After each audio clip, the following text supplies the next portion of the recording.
And again, I go back to our founding fathers. They warned of this 250 years ago. And we're living it right now, as all empires have done without exception. They usually last about 250 years, ironically. I mean, the Roman Empire did this with the denarius. It was all silver. They just chipped away at it until there was no silver.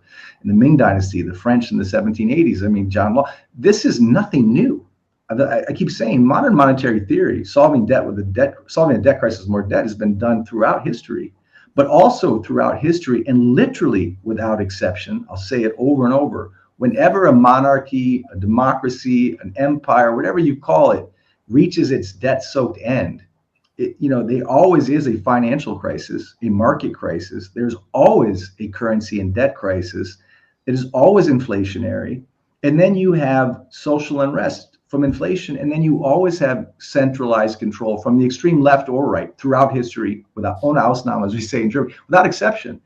And that doesn't mean that inflation and what gold can do, unlike Bitcoin or digital assets, to protect you from, it doesn't mean that inflation doesn't have disinflationary moments between now and then. A mean reversion in the S&P would be highly disinflationary. A major depression / recession, which I would argue we're already clearly in a recession, and in many ways in a depression, is highly disinflationary. But to solve these problems, goes back to your original question, we are going to have to go back to the old playbook of expanding the money supply, debasing the currency to monetize these otherwise unsustainable debts. That's always bad until we have the reset, so to speak, or until we dupe the world into these digital assets, which are highly programmable, trackable, and seizable, which is centralization.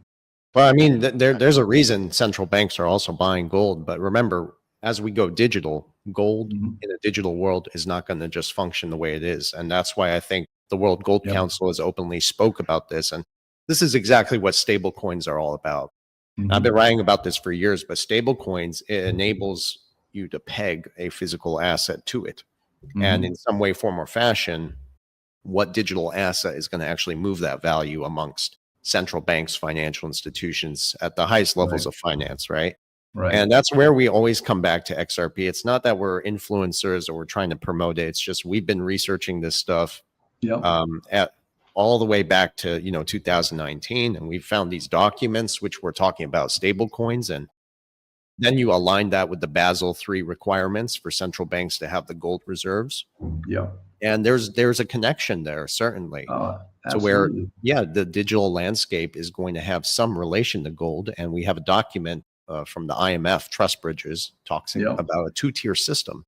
When you start to think about this two-tier system, also touted by Augustin Carstens from the BIS, this two-tier system almost sounds like one that is central bank digital currencies, UBI, you can call them whatever you'd like, and the other one is backed by hard assets, or not backed, but pegged to in some way, form, or fashion. And that's why I always tie us back into like XRP and its role. Well, is XRP the chosen one in your mind by these powers that be? It clearly we looks believe that way.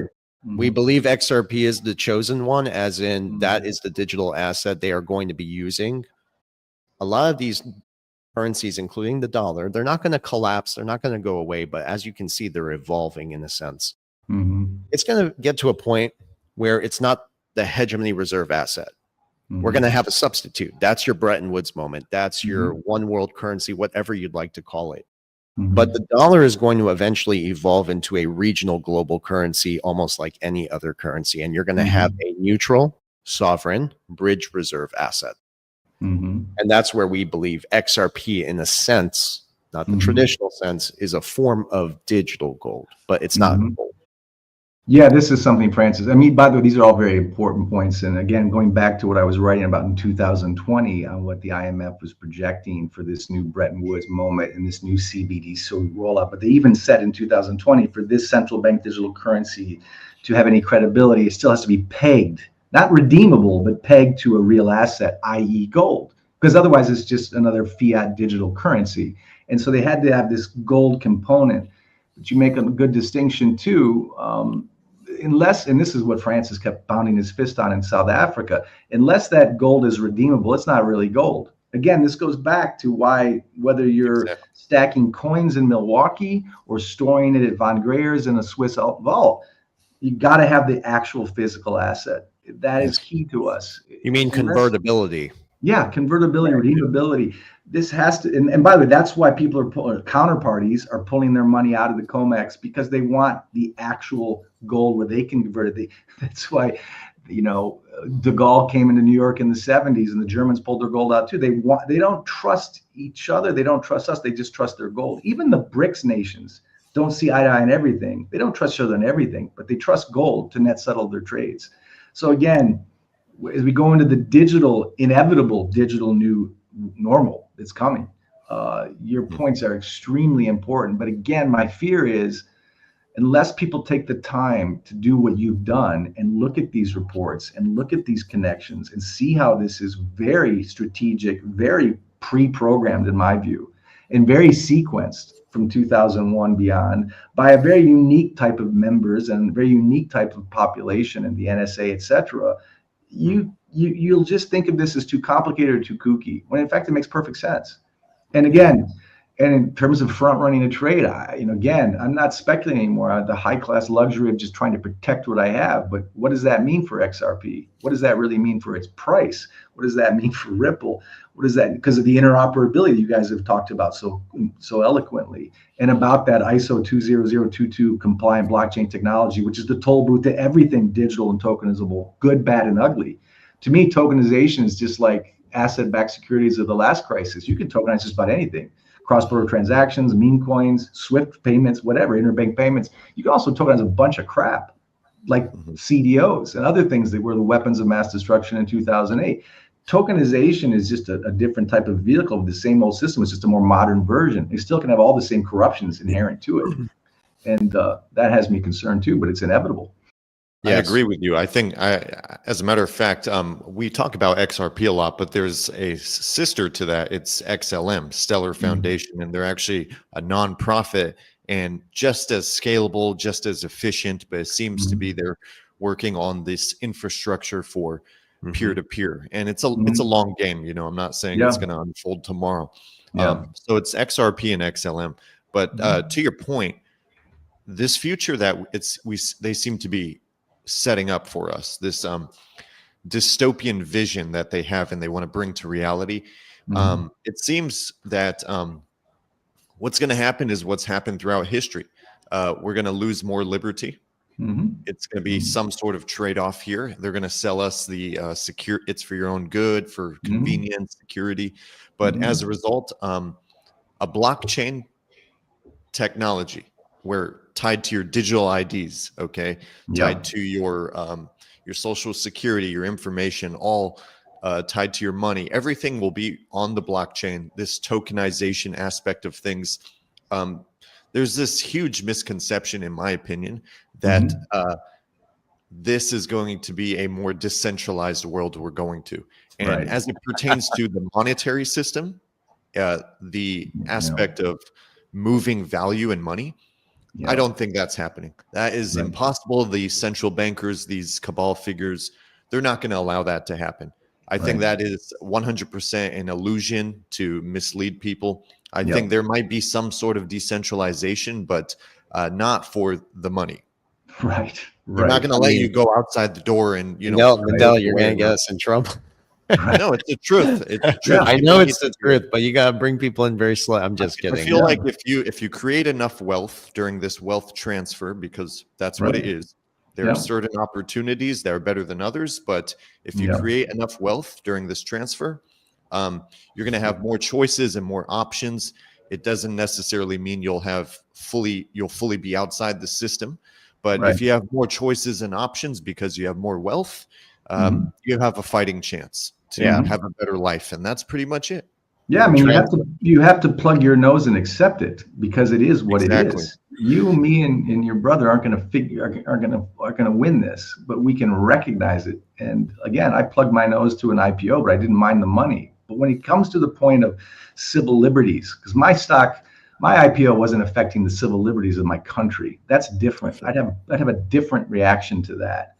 And that's why I have a little bit more skepticism, and I don't want to say disdain, but frustration with this cheerleader pom-pom. We're maverick, we're decentralized, we're anti-government, anti-bank, we're heroes, we're the new generation who understands better than you old hedge fund hudgy-fudgies from the 70s. You don't get it.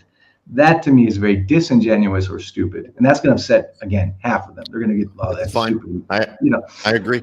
But to your point, it is what it is. It is coming. And there are many who really don't care what it means for civil liberties. They can get a second house in Nantucket and a Porsche. They don't. They don't. You're right. And I think, Matthew, that's exactly what you said in the beginning. It's convenience. That's how they're kind of going to sell this to people. They're selling it through convenience. So again, being dependent on the system has bridged into a new one. And also, like to add, we talked about this earlier, is that, the very definition by the World Economic Forum, own nothing and be happy. That is a tokenized economy. And I have to emphasize that again. Yeah. Because I think there is this delusion of grandeur that this is going to be a decentralized system when everything, first of all, goes through centralized authorities like banks and exchanges, which is just another arm for the banks to monitor your transactions, KYC. That's not decentralized. Maybe for gaming, you'll have some decentralization for your profile and avatar within a centralized system. Right. No, you're so, but yeah, every crisis presents opportunity, and that's the way we see it. Well, the ones creating the crisis make a killing cleaning up the mess. They always do. They always do. Very good point. That's just the sad reality. You mentioned the military-industrial complex, et cetera. There are exceptions to. There are extraordinary central bankers like Martin, I think, maybe. There were exceptional presidents. Even you left or right. Truman had to raise taxes to go to war. He didn't just print money. And Eisenhower was a 4-star general who's helped with the Soviets to save Europe from fascism. Obviously a patriot, obviously a military man, was warning about the military-industrial complex right before Kennedy came in. And what did Kennedy do? He just destroyed the CIA. And what happened to him? These things are history. The people that are here to publicly serve, very, very few of them are truly good. Many of them, again, not all of them, and I don't know, and I can't give you a bio on every member, but the long history from ancient Rome to the French regime to the U.S., even the home of democracy, is full of very nefarious periods, from McCarthyism to social justice warriors today, with this guise of libertarians, decentralized freedoms. Again, I don't know Michael Saylor I don't know. He might be a Boy Scout. I don't know. I don't really know Larry Fink, but there is something pathological and the type of greed. And I'm a capitalist, but there's something irrational about the kind of wealth inequality we have. It bothers me. And I'm all in favor of flying first class and having the nice new car smell and having frickin' polo ponies. Like, call me a hypocrite. But at the same time, there is a limit to what is really just.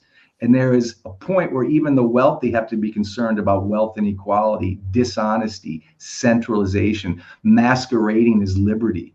Whether that's in foreign policy, whether it's in monetary policy or domestic policy, what we're seeing, I see all the time, is just a veneer of credibility hiding a lot of nefarious dishonesty. And again, you have to be cynical, but not to the point where you're just fatalistic, but you also have to be critically thinking about these things. And my other point is, many people that's fine, Matt. There may be something really bad about all this crypto or all this centralization masquerading as decentralization, but I'm still going to make a lot of money on my trade. And, I got a family to take care of. And I understand that. I really do. I just don't like it when you call that improvement, evolution, or certainly sound money or store of value or gold. It's just not. It's just not. Yeah. On our channel, we're always emphasizing the importance of physical assets, but we do explain and try to help people understand how to mitigate risk, but also take profits and invest in the technologies building the infrastructure. Because I think that's where it's a win-win. It's really fascinating. You're recognizing realistically the world you live in and the direction it's going, and you're agnostically yet with moral guideposts try and navigate people through that. I think it's fantastic. My job is very simple. It's really simple. Put gold in the ground, watch it store its value better than paper money. Whether it comes in a digital form or not, that pet rock analog asset still does for me and my clients what it's meant to do. But what you're doing takes a heck of a lot more sophistication and honesty, and really transparency. The very things that were supposedly pledged by these maverick altcoins years ago. But you've got to understand the highway they're traveling on and how to navigate the on ramps and off ramps, and which cars are going to make it from destination. You guys are amazing in that regard. Oh, well, thank you. That means so much coming from you, Matthew, because Vandell and I, we've been watching you for a long time. Well, I've been watching you for years. I tried to get in contact with you last year. I couldn't find your information. I'm just glad again. Because I was watching something you guys were doing last year. I sent an email to you on your contact form, just saying, "Bravo, get in touch with me." So I'm glad Andy put us together. Solid. Somehow, both our inboxes are so full. But I mean, it happens. Yeah. We're all trying to make sense of this. So yeah. And well, thank you so much, Matthew. I think we covered plenty of ground today. Do you have any last thoughts? Anything you want to share? No, listen, again, this is just a pleasure. It's a real swapping of ideas, and that's what I really enjoy. And I do it with people with whom I agree and disagree, but it's nice to have an informed conversation, whatever the topic, but especially this is very important. I think people have to, as Kennedy said, there's something immoral about abandoning your own judgment. I've said that many times. People should ultimately make their own decisions. I just want people to make informed decisions. Doesn't mean they have to agree with me or you, but they should make informed decisions. And if we can try our best, not necessarily have the truth, but to speak what we believe is true, to give honest opinions with facts, people can take those facts and make whatever decisions they want with it. But I think we owe it to ourselves and as many people who can listen to us to try to present the facts or our interpretations of them as directly as we can. And I really recommend people, whether they're thinking about risk assets, whether they think about digital assets, crypto assets, or physical assets like gold, get informed. Pick your books and your guideposts carefully. Make your own decisions. Nobody here is trying to sell a book. We're trying to argue and discuss serious issues with our governments, our money, and our policies. And that should not be just gained from, I hate to say it, CNN, Fox, or the legacy media. It's just, you've got to try harder than that. Get informed. Yeah, I agree. Matthew, it's been a real pleasure. And if people are trying to get in touch with you, where can they find you? We're at vg.gold or goldswitzerland.com. Again, we talk a lot about why gold, but we also talk a lot about how gold. Egon von Greyer's and myself, and we write prolifically on these topics, and we post all our thoughts and interviews and articles there. And again, you don't have to become a client to just surf through the information on the website to kind of figure out what jurisdictions, what form of gold not to own, to own. Those things are all there for everyone. And, we've been doing this for decades. Egon's been doing it for decades. I caught on the last 10 years, but we love what we do because we believe what we're saying. We believe it, whether it's from Mount High truth, we can't, no one should say that, but we're doing our best to give our conviction. That's all you can do. Well, thank you so much, Matthew. Yeah. And I'm sure you have an X account as well. We'll put that in. I actually don't. I stay off. That's why I couldn't find you. Okay. Yeah. Our Von Greyer's as an entity does. We're on, we do have an X account on Von Greyer's as an entity, but I don't have a personal X account. I try to stay out of that fray. No, good for you, honestly. Yeah. Fortunately, at us, we're still there, getting out there. So we have to. No, it's important. It's important. Reach people. Important. Yeah. Well, again, thank you so much, Matthew. It's been an absolute pleasure. A wealth of knowledge and insight. Man, people are going to love this conversation. So it's my pleasure. Absolutely. Thank you.